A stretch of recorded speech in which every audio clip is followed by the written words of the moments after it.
दोस्तों, स्वागत है आपका मूवी ज्ञान चैनल में। आज मैं आपके लिए लेकर आया हूँ फ्रॉम वेब सीरीज का सीजन 2। फर्स्ट सीजन में आपने देखा कुछ लोग एक ऐसी जगह पर आकर फंस जाते हैं जहाँ से निकल पाना नामुमकिन है, और फिर रात को वहाँ पर मॉन्स्टर्स आकर उन लोगों का शिकार भी करते हैं। अब वहाँ पर फंसे लोगों को हालातों से लड़ना आ गया था, लेकिन फिर भी सब लोग अपने घर जाना चाहते थे। इसीलिए वहाँ का शेरिफ, जिसका नाम वॉइड था, वो वहाँ से निकलने का रास्ता खोजने के लिए सारा को अपने साथ लेकर जंगल में जाता है। और तभी वहाँ तेज तूफान आने के कारण उसे टेलीपोर्ट ट्री के अंदर छुपना पड़ता है। दूसरी तरफ जिम और गांव के लोगों ने मिलकर एक टावर का निर्माण कर लिया था, जिसके जरिए उन्हें उम्मीद थी कि वे अपनी दुनिया के लोगों से बात कर पाएंगे। और तभी वहाँ एक बस आकर रुकती है। अगर आपने इसका फर्स्ट सीजन नहीं देखा तो उसका लिंक आपको डिस्क्रिप्शन और आई बटन में मिल जाएगा, पहले जाकर उसे देखें, तभी आपको आगे देखने का मजा आएगा। तो बिना समय गवाए कहानी आगे बढ़ाते हैं।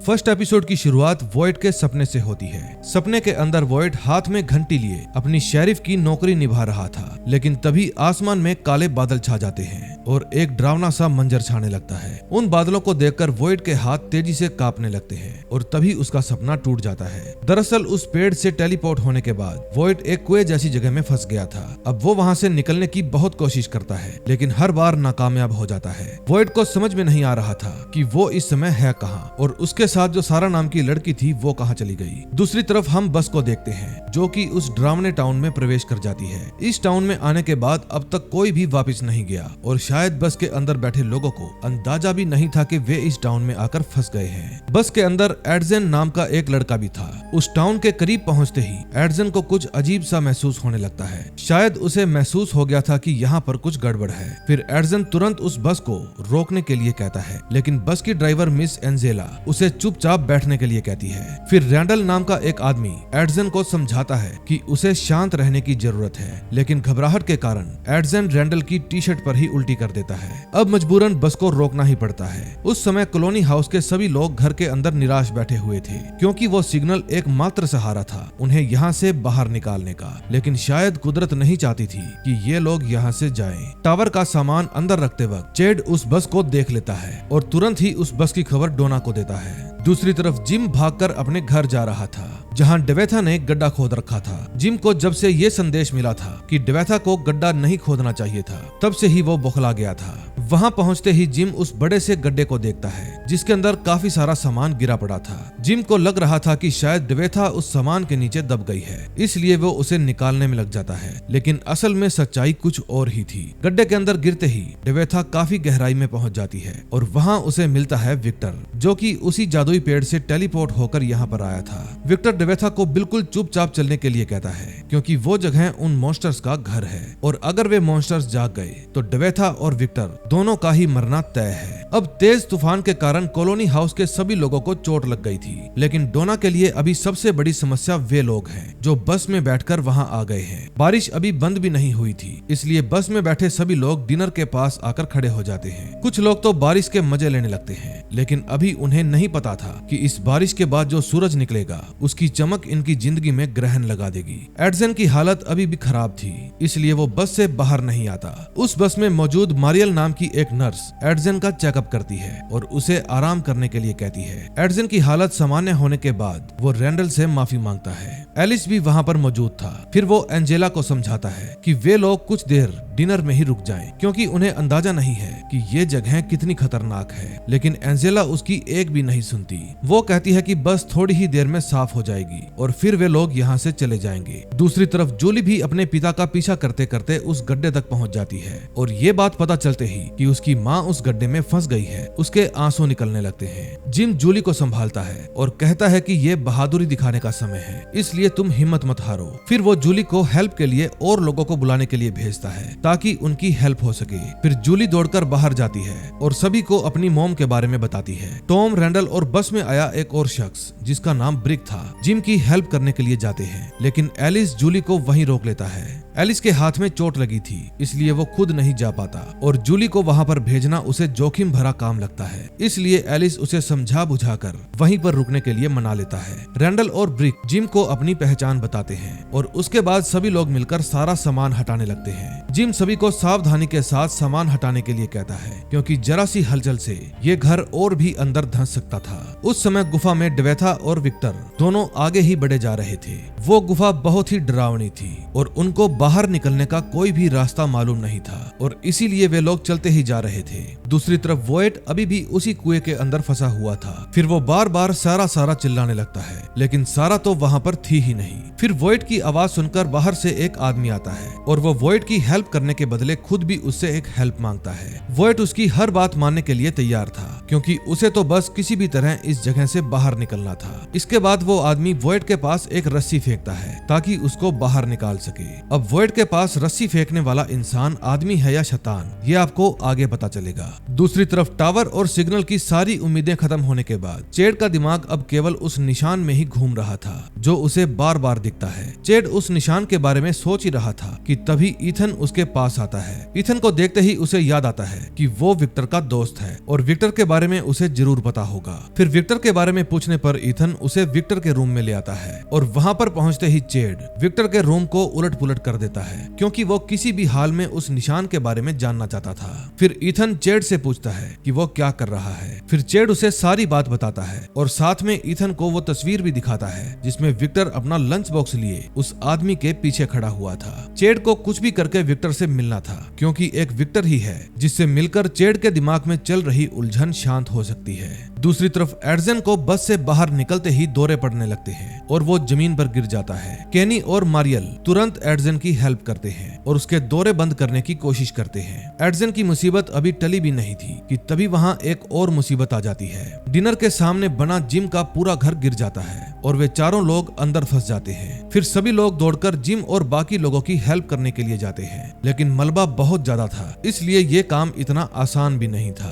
फिर सबसे पहले रैंडल लड़खड़ाता हुआ मलबे से बाहर आता है, लेकिन जिम, टॉम और ब्रिक अभी भी अंदर ही फंसे हुए थे। सभी लोग बाकी तीनों को भी निकालने में लग जाते हैं और क्रिस्टी रैंडल का चेकअप करने लगती है। चेकअप करते करते क्रिस्टी की नजर मारियल पर पड़ जाती है। दरअसल मारियल ही वो लड़की है जिससे क्रिस्टी प्यार करती थी। क्रिस्टी ने डैनी से प्यार का इजहार इसलिए नहीं किया था क्योंकि उसके दिल में मारियल के लिए प्यार अभी भी बाकी था। फिर दोनों ही एक दूसरे को देखकर भावुक हो जाते हैं, लेकिन पीछे खड़े डैनी को ये सब देखकर अच्छा नहीं लगता, क्योंकि वो क्रिस्टी से प्यार करता था और इसीलिए उसे ये सब देखकर अच्छा नहीं लगता। उस समय सभी लोग मलबा हटाने में लगे हुए थे, लेकिन थोड़ी ही देर बाद शाम होने वाली थी। इतने कम समय में उन तीनों को बचाना असंभव था। फिर बहुत सोचने के बाद जिम उन सभी लोगों से कहता है कि आप ये मलबा और मत हटाओ, क्योंकि शाम होने वाली है और वे जितने मलबे के अंदर होंगे उतना ही ज्यादा दरिंदों से बच पाएंगे। जिम की ये बात सुनते ही जूली बहुत दुखी होती है, क्योंकि अगर कुछ गड़बड़ हुई तो वे दरिंदे उसके पिता को मार देंगे, लेकिन ना चाहते हुए भी उसे अपने पिता की बात माननी पड़ती है। बस की ड्राइवर एंजेला अभी भी वहाँ पर रुकने के लिए तैयार नहीं थी। वो जोर से चिल्लाती है कि फटाफट सब लोग बस में बैठ जाओ, हम शहर जाकर इनके लिए हेल्प भेजेंगे। डोना उसे बहुत समझाती है कि यहाँ से मत जाओ, लेकिन जब एंजेला नहीं मानती तो डोना एक लेकर उस बस के चारों पहियों को उड़ा देती है।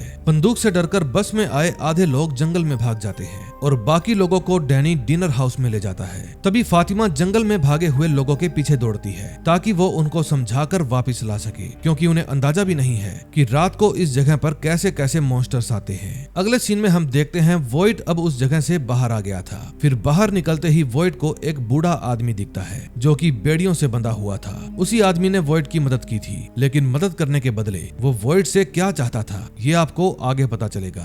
दूसरी तरफ डेवेथा और विक्टर अभी भी उसी गुफा में चले जा रहे थे। चलते चलते उन्हें इंसानों का कुछ पुराना सामान दिखता है जो वहाँ पर ही पड़ा हुआ था। वो सामान देखने में बहुत ज्यादा पुराना लग रहा था और ये सामान यहाँ पर आया कैसे, इसका तो उन मॉन्स्टर्स को ही पता है। तभी डेवेथा और विक्टर को सामान के बगल में सोए हुए मॉन्स्टर्स भी दिखते हैं, लेकिन अब उन मॉन्स्टर्स के जागने का समय हो चुका था। उस जगह पर विक्टर को एक डरावना पुतला भी दिखता है जिसको देखकर वो काफी ज्यादा घबरा जाता है। फिर डेवेथा विक्टर को शांत करने की कोशिश करती है, क्योंकि अगर वो ही डर गया तो हिम्मत हार जाएगा और फिर वे लोग कभी भी उस जगह से निकल नहीं पाएंगे। फिर डेवेथा विक्टर को संभालती है और वे दोनों ही एक बार फिर से चलना शुरू कर देते हैं। चलते चलते उन्हें खौफनाक राक्षस भी दिखते हैं जो अब बहुत जल्द ही जागने वाले थे। फिर कुछ देर बाद वे दोनों एक अंधेरी जगह पर पहुंच जाते हैं जहां पत्थरों का एक पजल बना हुआ था। तभी डेवेथा और विक्टर देखते हैं कि सामने बने एक पिंजरे से पत्थर का बड़ा सा गोला बाहर आ रहा है और देखते ही देखते वो गोला उस पजल को गिरा देता है। पजल के गिरते ही सारे राक्षस जाग जाते हैं और डेवेथा और विक्टर की तरफ बढ़ने लगते हैं। उस समय डेवेथा बहुत घबरा जाती है, लेकिन तभी उसे जमीन पर पानी दिखता है जो कि जाहिर सी बात है बाहर से ही आया था। फिर वे दोनों उस पानी का पीछा करते करते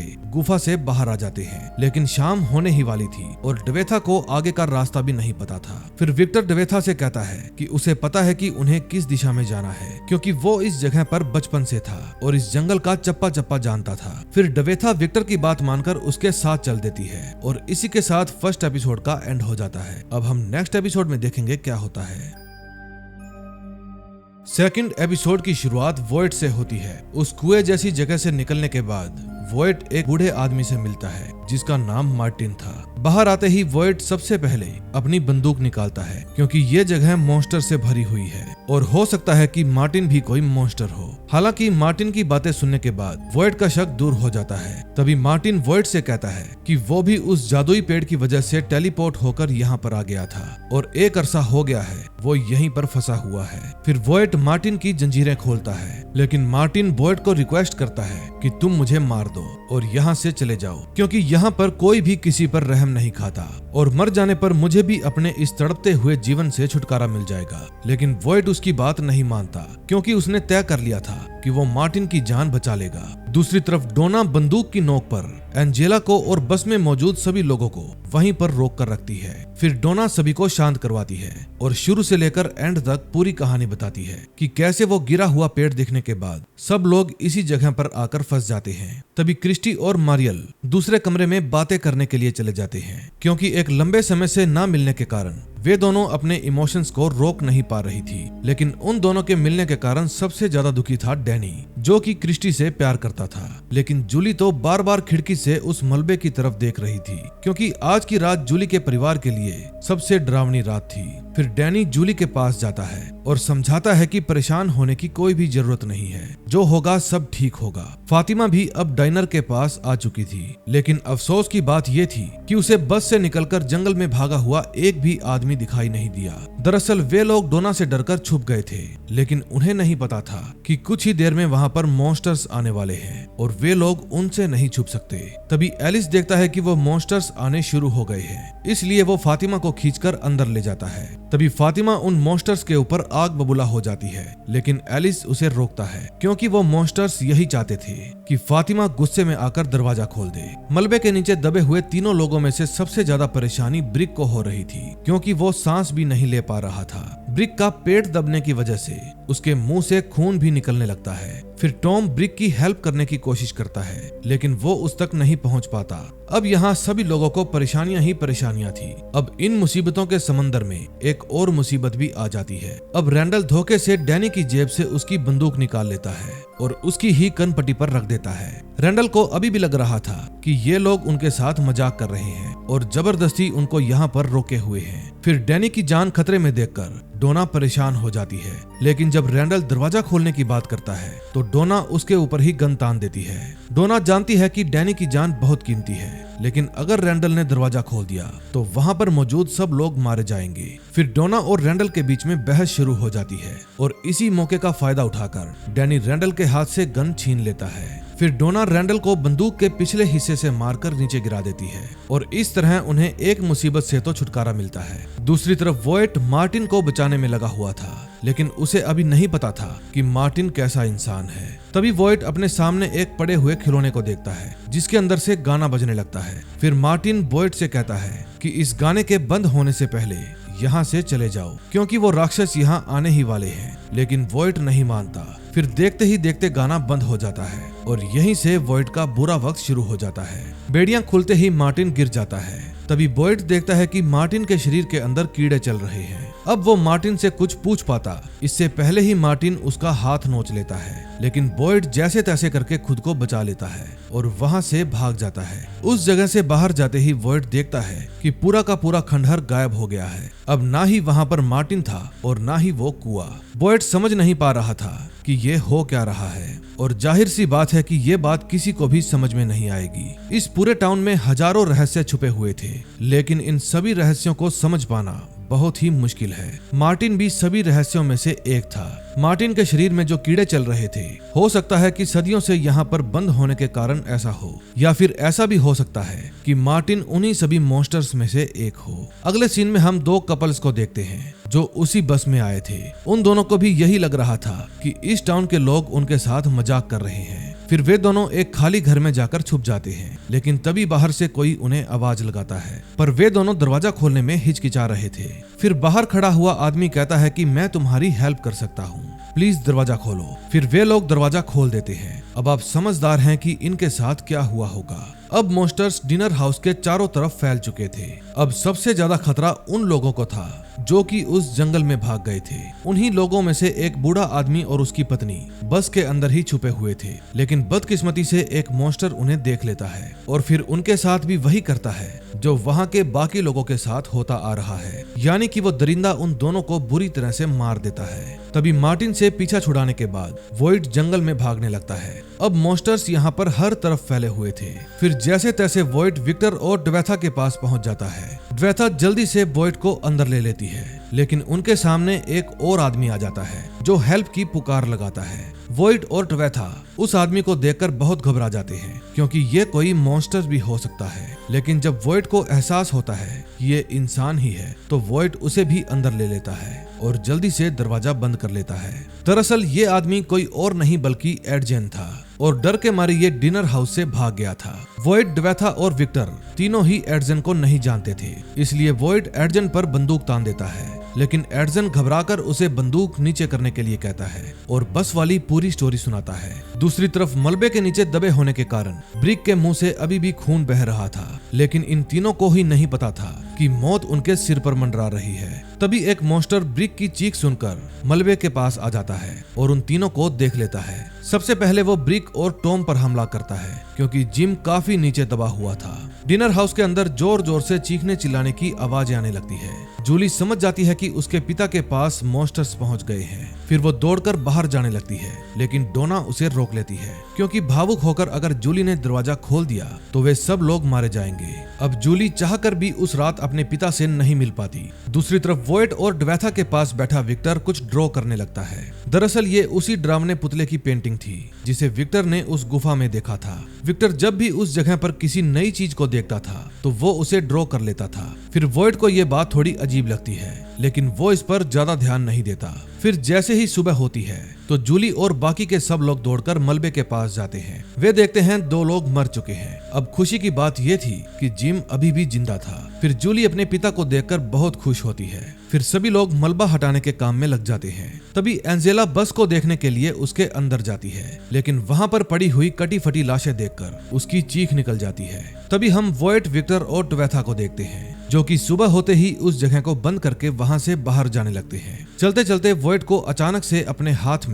कुछ हलचल महसूस होने लगती है, और जब वो अपना हाथ देखता है तो उसके पसीने छूट जाते हैं। वॉइड के हाथ में भी वही कीड़े चल रहे थे जो उसने मार्टिन के हाथ में देखे थे, और ये शायद मार्टिन के नोचने की वजह से हुआ था। अब विक्टर को वॉइड के ऊपर भी शक होने लगता है, लेकिन वॉइड अभी भी उसे कुछ नहीं बताता, और सेकंड एपिसोड यहीं पर एंड हो जाता है। अब नेक्स्ट एपिसोड में देखेंगे क्या होता है।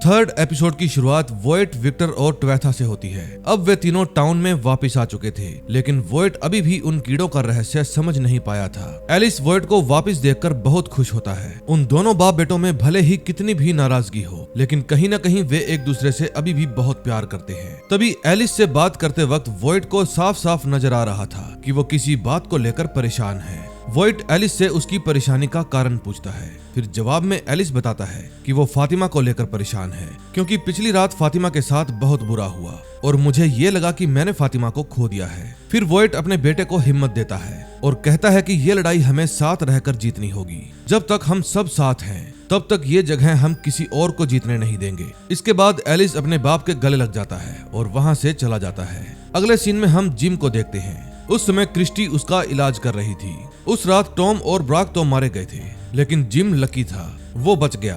मलबे के नीचे दबने की वजह से उसे चोटें तो आई, लेकिन उसकी जान नहीं गई। अब क्रिस्टी उसका इलाज कर रही है और बहुत जल्द वो ठीक हो जाएगा। फिर सब लोग जिम और ड्वेथा को अकेले छोड़ देते हैं ताकि वे आपस में बातें कर सके। एक दूसरे से अलग होने पर जिम और ड्वेथा दोनों की ही जान निकल गई थी, लेकिन अब वे दोनों साथ हैं और एक दूसरे का साथ देकर इस जगह से निकलने का वादा करते हैं। दूसरी तरफ रैंडल की डोना के साथ बहस हो जाती है। रैंडल डोना की राइफल अपने पास रखना चाहता था, लेकिन डोना इस बात से साफ साफ इनकार कर देती है। तभी वॉइट वहां पर आ जाता है और जैसे तैसे रैंडल को शांत करता है। फिर वे सब लोगों को वापस हाउस के अंदर चलने को कहते हैं। टाउन में आए नए लोगों को समझाना बहुत ही मुश्किल था, क्योंकि उन्हें यहाँ की मुसीबतों का अंदाजा नहीं है, लेकिन वॉइट और डोना अपनी जी जान लगा देते हैं ताकि उन सभी को अच्छे से हैंडल कर सके। फिर ड्वेथा जूली और इथन को डिनर रेस्टोरेंट में नाश्ता कराने के लिए ले जाती है। फिर वहां पर जाकर ड्वेथा डैनी की मोम से थोड़ी हेल्प मांगती है। दरअसल उस घर के गिरने की वजह से ड्वेथा और उसके परिवार का सारा सामान बेकार हो चुका है और अब उनके पास पहनने के लिए कपड़े भी नहीं है। फिर ड्वेथा डैनी की मोम से स्टोर में रखे हुए कुछ कपड़े और कुछ जरूरत का सामान मांगती है। एक माँ होने के नाते मिसिस चैन ड्वेथा का दर्द समझ सकती थी, इसलिए वो बिना हिचकिचाहट के ड्वेथा को कपड़े और कुछ जरूरत का सामान देने के लिए मान जाती है। दूसरी तरफ डैनी और एलिस जंगल में जाते हैं जानवरों को पकड़ने के लिए। डैनी जंगल में ट्रैप सेट करने लगता है, लेकिन आज उसे लोहे की रॉड मिल नहीं रही थी जिससे वो पिंजरा खड़ा होगा। कुछ देर बाद डैनी और एलिस को कहीं से म्यूजिक की आवाज आने लगती है। वे दोनों समझ नहीं पाते कि इस घने जंगल में म्यूजिक कैसे बज रहा है। आवाज का पीछा करते करते वे दोनों एक लड़की के पास पहुंच जाते हैं जिसके सिर में वही लोहे की रॉड घुसी हुई थी और वो म्यूजिक भी उसी के फोन में से बज रहा था। दरअसल ये लड़की कोई और नहीं बल्कि उन दोनों कपल्स में से एक थी जो उस बस में आए थे, लेकिन पिछली रात इनको मॉन्स्टर्स ले गए। डैनी देखता है कि इस लड़की के सिर में बड़ी ही बेरहमी से उस रॉड को घुसाया गया है, लेकिन जैसे ही वो उसके पास जाता है तभी वो लड़की अपनी आंखें खोल लेती है। ये देखकर डैनी और एलिस दोनों ही घबरा जाते हैं। फिर एलिस डोनी से कहता है कि जल्दी से जाकर क्रिस्टी को बुला कर लाओ, क्योंकि ये लड़की अभी भी जिंदा है, हम इसकी जान बचा सकते हैं। फिर डैनी दौड़ता हुआ क्रिस्टी को बुलाने के लिए निकल जाता है। अगले सीन में हम देखते हैं विक्टर काफी गुस्से में था, क्योंकि वो नहीं चाहता था कि कोई भी उसके सामान के साथ छेड़छाड़ करे। पिछली रात चेड ने उसके रूम में जाकर उसके सामान के साथ छेड़छाड़ की थी और साथ में उसका वायलिन भी ले लिया था। फिर विक्टर तुरंत चेड के पास जाता है और उसे धमकाता है कि आज के बाद मेरे सामान को छूना भी मत। चेड समझ नहीं पाता कि विक्टर इतना नाराज क्यों है। फिर वो सोचता है कि ये अच्छा मौका है विक्टर से उस तस्वीर के बारे में पूछने का। फिर चेड विक्टर को वो तस्वीर दिखाता है और उस साइन के बारे में पूछता है, लेकिन विक्टर उसे बिना कोई जवाब दिए वहां से चला जाता है। दूसरी तरफ वो लड़की एलिस को बताती है कि मेरा नाम केली है। इतने में क्रिस्टी और डैनी भी वहां पर पहुंच जाते हैं। वे तीनों ही इस बात से हैरान थे कि केली को बिल्कुल भी दर्द नहीं हो रहा था। उसके सिर में इतनी बड़ी रॉड घुस जाने के बाद भी वो अब तक जिंदा थी, लेकिन अगर क्रिस्टी इस रॉड को निकालती है तो शायद वो मर सकती है, और अगर वो रॉड को ना निकालेगी तो भी वो मर सकती है। फिर डैनी क्रिस्टी से कहता है कि केली को दर्द से आजादी दिलाने का सिर्फ एक ही रास्ता है, हम इसे शूट कर देते हैं। लेकिन क्रिस्टी मना कर देती है क्योंकि वो पहले ही बहुत दर्द झेल चुकी थी। उन मॉन्स्टर ने उसकी आंखों के सामने उसके बॉयफ्रेंड को भी खत्म कर दिया था, इसलिए केली को शूट कर देना क्रिस्टी को सही नहीं लगता।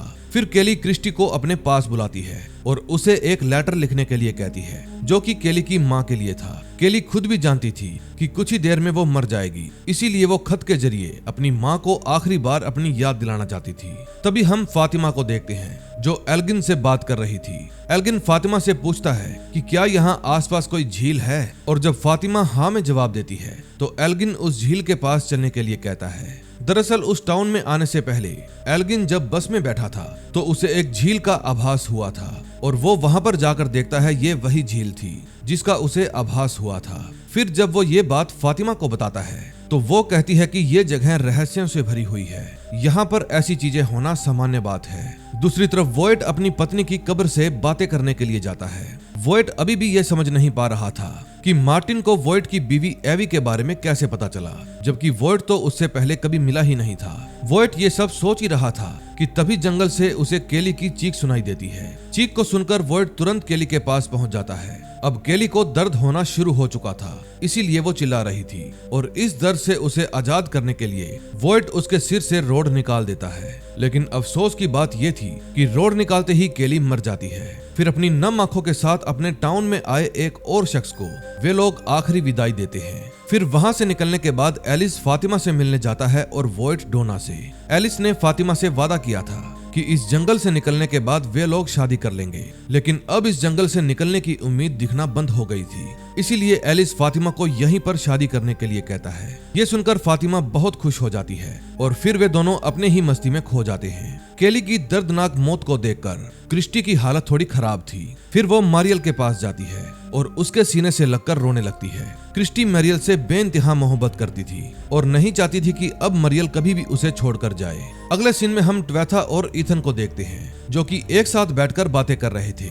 ईथन कुछ ब्लॉक से एक पजल बना रहा था, लेकिन ट्वेथा जब उस पजल को देखती है तो वो हैरान रह जाती है। दरअसल ये पजल हूबहू उसी पजल के जैसा था जो ट्वेथा ने उस गुफा में देखी थी। फिर पजल से नजर हटाते ही ट्वेथा को अपने सामने दो छोटे छोटे मॉन्स्टर दिखाई देने लगते हैं। फिर वो घबरा जाती है और तुरंत ईथन को अंदर ले जाती है। ट्वेथा को ये दोनों डरावने बच्चे काफी समय से दिख रहे थे और ये बात ट्वेथा ने जूली को भी बताई थी, लेकिन ये दोनों बच्चे उसे क्यों दिख रहे थे इसका पता हमें आगे चलेगा। दूसरी तरफ वॉयट एक अलग सी उलझन में था।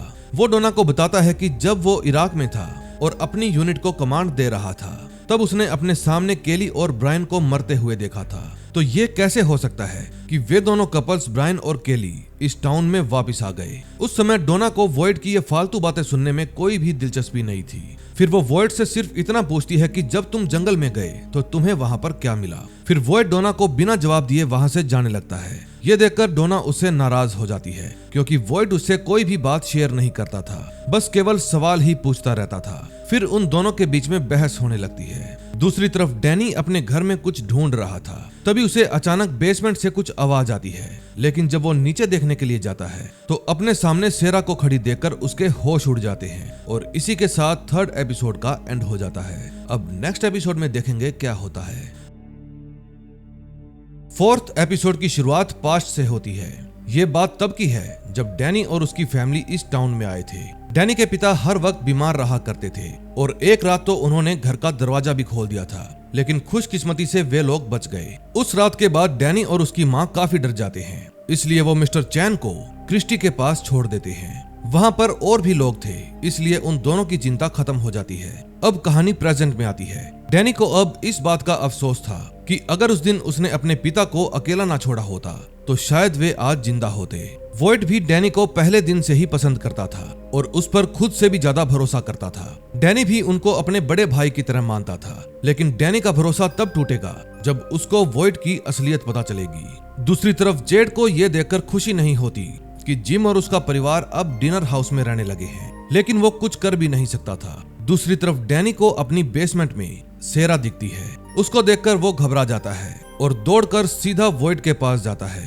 तभी वॉयट वहां पर आता है और डैनी को कुछ देर के लिए ऊपर जाने के लिए कहता है, क्योंकि वो सेरा से अकेले बात करना चाहता था। फिर डैनी के ऊपर जाने के बाद वो सेरा से पूछता है कि आखिर उस रात सेरा पेड़ के पास से कहां चली गई थी। फिर सेरा कहती है कि मैं तुम्हारे पीछे ही थी, लेकिन उस पेड़ से टेलीपोर्ट होने के बाद मैं यहाँ पर आकर फंस गई। वॉयट को कुछ भी समझ में नहीं आता कि आखिर ये कैसे हो सकता है। फिर वो सेरा से सवाल करता है कि तुम्हें उस जादुई पेड़ के बारे में कैसे पता चला। फिर सेरा बताती है कि मुझे कोई बच्चा दिखता है, उसी ने मुझे उस जादुई पेड़ के बारे में बताया था। वॉयट अभी भी कुछ समझ नहीं पा रहा था, लेकिन सेरा उसे एक खास बात बताती है कि मुझे वो बच्चा बुरा नहीं लगता। वो बच्चा हमारी हेल्प करना चाहता है और मुझे लगता है कि वो भी यहाँ फंसा हुआ है। तभी वॉयट का सिर चकराने लगता है, लेकिन अभी उसके लिए सबसे बड़ी समस्या थी डैनी को समझाना, क्योंकि सेरा वापस आ गई है। ये बात पता चलते ही सब लोग सेरा को पिंजरे में डालने की मांग करेंगे और फिर मॉन्स्टर्स उसे खा जाएंगे। ये सजा इसलिए थी क्योंकि उसने अपने भाई को मारा था और ईथन को भी मारने की कोशिश की थी। फिर वॉयट ऊपर जाता है और डैनी को समझाने की कोशिश करता है कि सेरा ने अपने भाई को जानबूझकर नहीं मारा। उसे कोई अजीब सी आवाज आती है जो उसे ये सब करने के लिए मजबूर करती है। फिर वो डैनी को ये भी बताता है कि सेरा उस रात उसके साथ ही गई थी। फादर ने उसे बंद करके रखा हुआ था, लेकिन उनकी मौत के बाद मैं उसे जंगल में ले गया। ये बात सुनते ही डैनी को वॉयट पर गुस्सा आ जाता है, क्योंकि वॉयट ने इतनी बड़ी बात उससे छुपाई थी। लेकिन अभी उसे ये नहीं पता था कि वॉयट ने हॉस्पिटल के दरवाजे वाली बात भी उससे छुपा कर रखी है। तभी डैनी से बात करते करते वॉयट को अजीब सी घुटन होने लगती है और फिर वो खुली हवा खाने के लिए बाहर आ जाता है। लेकिन जैसे ही बाहर आता है, अचानक से उसे फिर से कीड़े दिखने लगते हैं और उसकी हालत और भी ज्यादा खराब हो जाती है। तभी डैनी बाहर आता है और वॉयट को उठाकर सीधा क्रिस्टी के पास ले जाने लगता है। अगले सीन में हम देखते हैं जूली फातिमा को उसकी शादी की बधाई देती है। जूली एक अच्छी लड़की है और उसे सबके बारे में अच्छा सोचकर खुशी मिलती है, लेकिन इस खुशदिल लड़की के अलावा एक रूठा हुआ इंसान भी है जो ईथन से बहुत नाराज है, और वो इंसान है विक्टर। फिर ईथन विक्टर से माफी मांगता है क्योंकि वो ही चेड को उसके रूम में ले गया था, लेकिन विक्टर उसको डांटकर वहां से जाने के लिए कहता है। फिर ना चाहते हुए भी ईथन को वहां से जाना पड़ता है। हालांकि उस छोटे बच्चे ईथन की कोई भी गलती नहीं थी, लेकिन विक्टर भी एक बच्चे जैसा ही था जो अपनी चीजें किसी को छूने नहीं देता था। तभी बाहर खड़ी जूली एल्गन को अकेला देखकर उससे कुछ देर बातें करने के लिए जाती है और उसका मन शांत कराती है। एल्गन के साथ भी बहुत बुरा हुआ था, लेकिन अगर इंसान अपना दुख बांटे तो उसका मन हल्का हो जाता है। इसके बाद ईथन और जूली वहां से चले जाते हैं। दूसरी तरफ क्रिस्टी जब वॉइड का इलाज कर रही थी तो उसे एक निशान दिखता है जो वॉइड के हाथ पर मार्टिन की वजह से आ गया था। फिर क्रिस्टी उस निशान के बारे में पूछती है, लेकिन वॉइड उसे झूठ बोल देता है कि ये चोट का निशान पेड़ से टकराने की वजह से पड़ गया। अब बस में आए नए लोग भी इस टाउन के सभी लोगों के साथ घुल मिल गए थे। तभी चेड बस की ड्राइवर एंजेला से बात करता है, क्योंकि एंजेला इस पूरी घटना की दोषी खुद को ही समझ रही थी। वो दुखी मन से चेड को कहती है कि मेरी बस में बैठे सभी लोगों को सही सलामत मंजिल तक पहुंचाना मेरी जिम्मेदारी थी और मैं अपनी जिम्मेदारी नहीं निभा पाई। फिर चेड उसे समझाता है कि इसमें आपकी कोई भी गलती नहीं है, ये सब किस्मत का खेल है, क्योंकि उस पेड़ के दिखने के बाद सब लोग यहाँ पर आकर फंस जाते हैं, लेकिन इस बात के लिए हम खुद को दोषी नहीं ठहरा सकते। चेड से बातें करने के बाद एंजेला का मन थोड़ा शांत होता है और फिर वे दोनों बैठकर बियर पीने लगते हैं। अगले सीन में हम जिम को देखते हैं जो कि अकेले में ड्वेथा के साथ बात कर रहा था। जिम का मानना था कि ये सारी चीजें जो भी हो रही हैं, इन सब का आपस में कोई न कोई कनेक्शन है, क्योंकि उस कटे हुए पेड़ के दिखने के बाद उनका यहाँ पर आकर फंस जाना, फिर क्रिस्टी के बाद उसकी मंगेतर मैरियल का भी यहाँ पर आ जाना, और उस रेडियो सिग्नल पर एक आदमी की आवाज जो कि जिम को पहले से ही जानता था, और उसने जिम को पहले ही बता दिया था कि ड्वेथा को वहां पर खड्डा नहीं खोदना चाहिए था। ये सब बातें एक रहस्य की तरह हैं। फिर ड्वेथा जिम से पूछती है कि क्या किसी और ने भी रेडियो से उस आदमी की आवाज सुनी थी। फिर जिम को तुरंत डोना की याद आती है, क्योंकि डोना उस वक्त उसी के बगल में खड़ी थी। फिर वो तुरंत डोना से मिलने के लिए निकल पड़ता है। दूसरी तरफ वॉइड जब अपना मुंह धोकर बाहर निकलता है तो उसे अपने सामने फादर बैठे दिखते हैं। वॉइड को अपनी आंखों पर यकीन नहीं होता, लेकिन ये सिर्फ उसका भ्रम था। दरअसल वॉइड के दिमाग में कई सवाल चल रहे थे और फिर फादर भी उसके सामने खड़े होकर सवाल पूछने लगते हैं। फादर कहते हैं कि जब डैनी को पता चलेगा कि सैरा ने ही उस दिन दरवाजा खोला था और उसके पिता मारे गए तो वो तुम्हारे साथ क्या सलूक करेगा, और जब बाकी लोगों को ये बात पता चलेगी तब तुम सैरा को कैसे बचाओगे। डैनी तुम्हें अपने बड़े भाई की तरह मानता है, जब उसे इस सच्चाई के बारे में पता चलेगा तो तुम्हारा क्या होगा। अब इस तरह के कई सवाल वॉइड के दिमाग में घूमने लगते हैं और शायद उसके पास इनका कोई जवाब भी नहीं था। इतने में जिम भी डोना के पास पहुंच जाता है, लेकिन डोना जिम से कहती है कि तुम उस रेडियो वाली बात को यहीं पर भूल जाओ, क्योंकि अगर उस दिन रेडियो पर तुमने किसी इंसान की बजाय मॉन्स्टर से बात की होगी तो वो मॉन्स्टर यहाँ पर आकर सबको मार देगा। उसकी बात से जिम निराश हो जाता है, लेकिन तभी डोना को बाहर से दो लोगों के लड़ने की आवाज आती है। फिर वो बाहर जाकर देखती है कि रैंडल ने एक आदमी को बुरी तरह से पीट दिया है, क्योंकि उस आदमी ने रैंडल का सामान छुआ था। फिर डोना को रैंडल की इस हरकत पर बहुत गुस्सा आता है, क्योंकि वो जब से आया है तब से उन सभी को परेशान ही कर रहा है। फिर डोना का सब्र टूट जाता है और वो अपनी कुल्हाड़ी लेकर रैंडल को अपने साथ चलने के लिए कहती है। रैंडल डर जाता है और उसके पीछे पीछे चलने लगता है। फिर डोना रैंडल को उसी बस में ले जाती है और कहती है कि अब से यही बस तुम्हारा घर है, और रात को जब मॉन्स्टर तुम्हारे पास आएंगे तभी तुम्हारी अकल ठिकाने आएगी। फिर जाते जाते डोना उस बस के बाहर ताबीज वाला पत्थर भी बांध देती है ताकि मॉन्स्टर उस बस के अंदर ना आ सके और रैंडल सुरक्षित रहे। रैंडल तो वैसे भी उन मॉन्स्टर्स को नहीं मानता था, इसीलिए वो बस के अंदर रुकने के लिए तैयार हो जाता है, लेकिन उसे अंदाजा भी नहीं था कि आज की रात उसकी लाइफ की सबसे डरावनी रात होने वाली है। दूसरी तरफ डैनी की लाइफ में भी अब तूफान आने वाला था, क्योंकि उसे सारी सच्चाई का पता चलने वाला था। वॉइड के जाने के बाद डैनी सैरा से मिलने जाता है। फिर वो सैरा से कई सवाल करता है, जैसे कि वो उस रात वॉइड के साथ क्या कर रही थी और वो कौन है जिसकी आवाज उसे सुनाई देती है, और आवाज सुनने के बाद वो क्या करती है। फिर डैनी के सवालों से परेशान होकर सैरा भावुक हो जाती है और उसे सारी असलियत बता देती है। सच्चाई सुनने के बाद डैनी के पैरों तले से जमीन खिसक जाती है और असलियत जानने के बाद वो सबसे पहला सवाल करता है वॉइड से।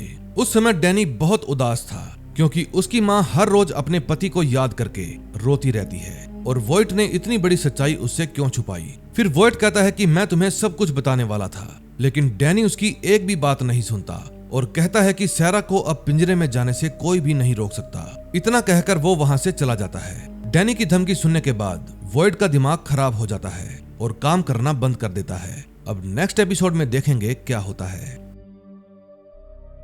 5th एपिसोड की शुरुआत रैंडल से होती है। अब वे मॉन्स्टर्स बस के चारों तरफ आ चुके थे और वो सभी रैंडल को बाहर आने के लिए उकसाते हैं, लेकिन रैंडल गुस्सैल होने के साथ साथ चालाक भी था। वो उनसे कहता है कि वो चाहे कितनी भी कोशिश कर ले, लेकिन मैं बाहर नहीं आऊंगा। निराश होकर मॉन्स्टर्स वहां से चले जाते हैं। अब उस ताबीज वाले पत्थर की वजह से रैंडल भी बच गया था। अगले सीन में हम चेड को देखते हैं, जिसको अजीब से भ्रम होने लगते हैं। वे सिंबल्स जो अक्सर उसे दिखाई देते थे, वे उसका पीछा ही नहीं छोड़ रहे थे। सोते जागते उठते बैठते हर जगह चेड को बस वही सिंबल्स नजर आते थे और वही सिंबल आज उसे एक आदमी के हाथ पर भी दिखा और फिर वो आदमी गायब हो गया। अब चेड पागल सा होने लगा था और अब उसकी ये उलझन तब तक नहीं मिटेगी जब तक विक्टर उसे सिंबल और तस्वीर में बने क्रिस्टोफर नाम के आदमी के बारे में नहीं बता देता। दूसरी तरफ डैनी ने पूरे टाउन को सैरा के बारे में बता दिया था। सैरा वापिस आ गई है। ये सुनते ही ट्वेथा और जिम उस पर अपना गुस्सा निकालने के लिए उसके पास जाने लगते हैं। फिर वॉइड ट्वेथा और जिम को रोकता है और उन्हें समझाने की कोशिश करता है कि सैरा उनके लिए बहुत खास है, लेकिन जिम और ट्वेथा वॉइड पर भी भड़क जाते हैं क्योंकि उनका बेटा सैरा के हाथों मरते मरते बचा था और अब वे नहीं चाहते कि ऐसा कुछ दोबारा हो। फिर ट्वेथा सैरा को धमकी देती है कि दोबारा वो उसके परिवार के आसपास भी ना दिखे और फिर वे दोनों वहां से चले जाते हैं। सैरा के आने की खबर सुनकर ईथन भी काफी डरा हुआ था, इसलिए उसने खुद को कमरे के अंदर बंद कर लिया और अब वो बाहर नहीं आना चाहता था। फिर जूली ईथन को समझाती है कि सैरा अब उसके पास भी नहीं आएगी, लेकिन वो दरवाजा नहीं खोलता। कुछ देर बाद ट्वेथा और जिम जब वहां पर आते हैं तो ईथन को समझाकर वो दरवाजा खुलवा लेते हैं। फिर जब ईथन बाहर आता है तो वो अपने माता पिता से कहता है कि मैं सैरा से मिलना चाहता हूँ, मुझे उससे कुछ जरूरी बात करनी है। ईथन की ये बात सुनकर ट्वेथा और जिम दोनों ही परेशान हो जाते हैं क्योंकि सैरा पहले भी एक बार उसको नुकसान पहुंचाने की कोशिश कर चुकी है। जहां इस पूरे टाउन में गम का माहौल था, वहीं 4 लोग ऐसे भी थे जो बहुत खुश थे। वे थे फातिमा, एलिस, मैरियल और क्रिस्टी। फातिमा और एलिस तो अपनी शादी को लेकर खुश थे, लेकिन क्रिस्टी तो बस इसी बात से खुश थी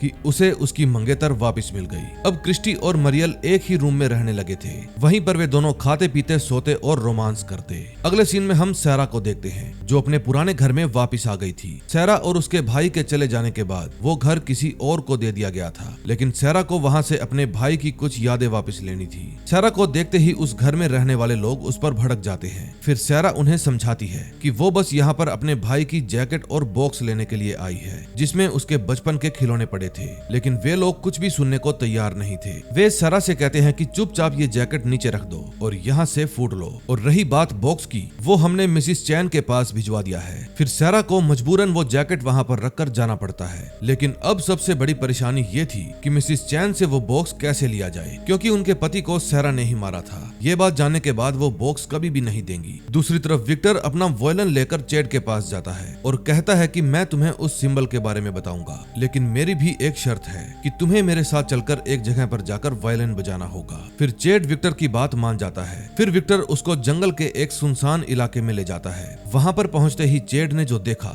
उसको देखकर उसके होश उड़ गए, लेकिन इसने क्या देखा ये आपको आगे पता चलेगा। दूसरी तरफ सैरा डरते डरते डिनर हाउस के पास पहुँच जाती है। डैनी कुछ ही देर पहले यहाँ से बाहर निकला था, लेकिन सैरा फिर भी हिम्मत नहीं जुटा पाती ताकि वो डैनी की माँ से बात करके वो बॉक्स मांग सके। अब इससे पहले कि वो डिनर हाउस के अंदर जाती, ईथन और जिम उसके पास आ जाते हैं। ईथन एक बच्चा है और जब तक वो सैरा से बात नहीं करेगा उसके मन को तसल्ली नहीं मिलेगी। वो बस सैरा को इतना कहना चाहता था कि मैं तुमसे नहीं डरता, और ये बात कहते ही उसके मन को शांति मिल जाती है। ईथन के जाने के बाद भी सैरा हिम्मत नहीं जुटा पाती और फिर वो वापस चर्च में आकर बैठ जाती है। फिर चर्च में उसे एल्गिन मिलता है। उसे सैरा के कारनामों के बारे में ज्यादा कुछ नहीं पता था, इसलिए वो सैरा को अच्छी लड़की समझ रहा था। इस समय एल्गिन का मन भी दुख से भरा हुआ था और फिर सैरा से बात करने के बाद उसे अच्छा महसूस होता है। वो सैरा को अपने बचपन की कहानी सुना रहा था और सैरा उसको बताती है कि बचपन में वो और उसका भाई कई नए नए तरीकों से क्रिसमस ट्री को सजाते थे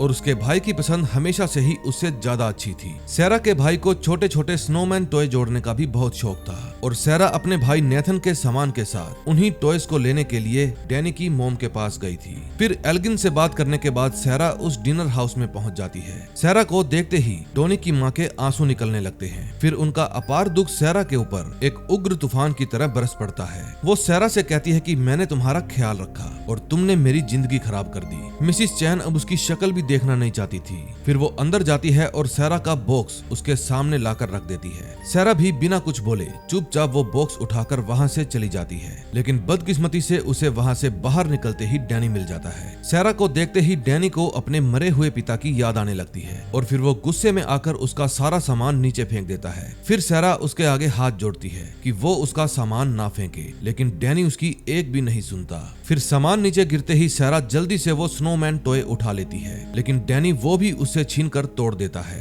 फिर वो सैरा को धमकी देता है कि दोबारा तुम मेरी माँ के आसपास भी दिखी तो मैं तुम्हें घसीटते हुए उस पिंजरे के अंदर डाल दूंगा। फिर डैनी के जाने के बाद सैरा अपना सारा सामान जमीन से उठाती है। उस समय उसकी आत्मा अंदर से फूट फूट कर रो रही थी, क्योंकि उसने कर्म ही इतने बुरे किए थे कि कोई भी उसकी सुनने को तैयार ही नहीं था। सैरा को सामान उठाते हुए देख एल्गिन वहाँ पर आ जाता है और उसकी हेल्प करने लगता है। फिर सैरा रोते हुए वहाँ से चली जाती है। अब सैरा खुद तो परेशान थी ही, लेकिन उसने वॉइड को भी परेशान कर रखा था, क्योंकि सैरा को पिंजरे में ना डालने की वजह से सभी लोग वॉइड पर उंगली उठा रहे थे। फिर वॉइड डोना के पास जाता है, लेकिन डोना भी वॉइड को ही दोषी ठहराती है, क्योंकि वो एक खूनी को बचा रहा था। दूसरी तरफ क्रिस्टी और मरियल दोनों अपनी ही जिंदगी में व्यस्त थी। मरियल तो सैरा को जानती भी नहीं थी, लेकिन क्रिस्टी जानती थी। फिर जब एक बूढ़ी औरत क्रिस्टी को आकर बताती है कि सैरा वापस आ गई है, तो वो परेशान हो जाती है। फिर वो तुरंत दौड़कर सैरा से मिलने के लिए जाती है। उस समय क्रिस्टी के मन में हजारों सवाल थे जो उसे सैरा से पूछने थे,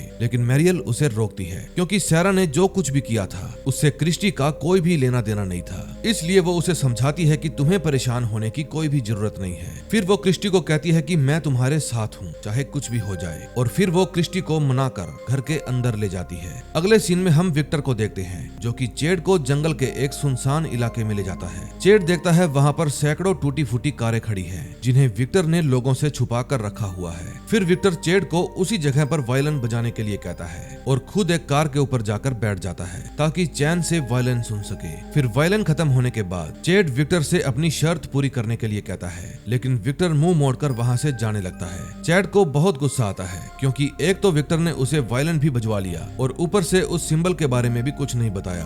फिर जब चेड विक्टर पर भड़क जाता है, तो हार मानकर विक्टर चेड को क्रिस्टोफर और उस सिंबल की कहानी बताने लगता है। वो बताता है कि क्रिस्टोफर को वो सिंबल दिखना शुरू हो गए थे, जिसके बाद वो बिल्कुल बदल गया। उसने लोगों को हंसाना बंद कर दिया था। फिर एक रात उसकी माँ ने उसे एक सुनसान जगह पर छुपने के लिए कहा, एक ऐसी जगह जिसके बारे में कोई भी ना जानता हो। लेकिन अगली सुबह जब वो उठा तो उसकी माँ मर चुकी थी। फिर विक्टर चेड से कहता है कि उस जगह किसी बुरी शक्ति का साया है, और इतना बताते ही वो वहाँ से जाने लगता है। चेड को उसकी बातें कुछ खास समझ में नहीं आती, लेकिन तभी वे देखते हैं कि उनसे थोड़ी ही दूर ट्वेथा भी आई हुई थी। ट्वेथा वहाँ बैठकर पत्थरों की हेल्प से वही पजल बना रही थी, ताकि वो डरावने बच्चे फिर से उसके पास आएं। लेकिन जैसे ही पजल पूरा होता है, तो अब की बार दो नहीं बल्कि बहुत सारे बच्चे उसके पास आ जाते हैं। फिर वे सभी बच्चे धीरे धीरे उसके करीब आने लगते हैं और उसके ऊपर चढ़ने लगते हैं। डर के मारे ट्वेथा जोर जोर से चिल्लाने लगती है, लेकिन तभी चेड उसकी चीख सुनकर उसके पास आ जाता है। फिर जैसे ही ट्वेथा अपनी आंखें खोलती है, तो देखती है वहाँ चेड के सिवा और कोई नहीं है। फिर वो चेड से पूछती है, क्या तुमने यहाँ पर कुछ बच्चों को देखा